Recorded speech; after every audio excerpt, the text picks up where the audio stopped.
洗いした花を踏んだり揉んだりして水と空気に十分触れさせると、黄色い花びらは酸化して次第に赤みを増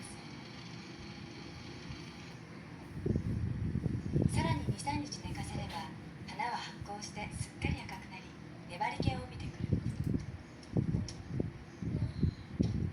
これを臼でついて絞った後、団子に丸めて押しつぶし、天日で乾燥させれば、やっと紅の原料となる花餅が出来上がる。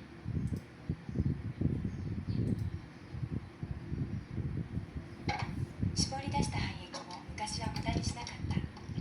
黄色い廃液の中に含まれる紅の色素をそのまま布に染み込ませるのが紅花。染まれ染まれ、紅花染めなら色よく染まれ、色が良ければ気が勇む。紅後ろいや派手な着物に縁のなかった村の女たちは、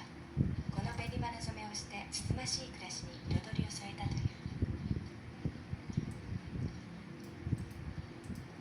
黄色い色素は水に溶け去り、木綿や麻は美しい薄紅色に染まる。きれい。今では機械を入れたり幾分手間を省いてはいるけれども、こうした作業のすべてを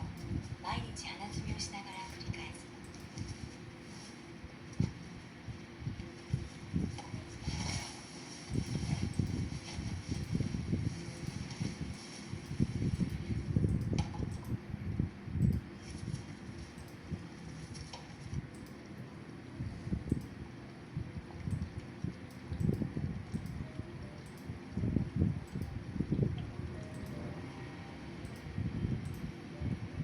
花餅は噛みやすく、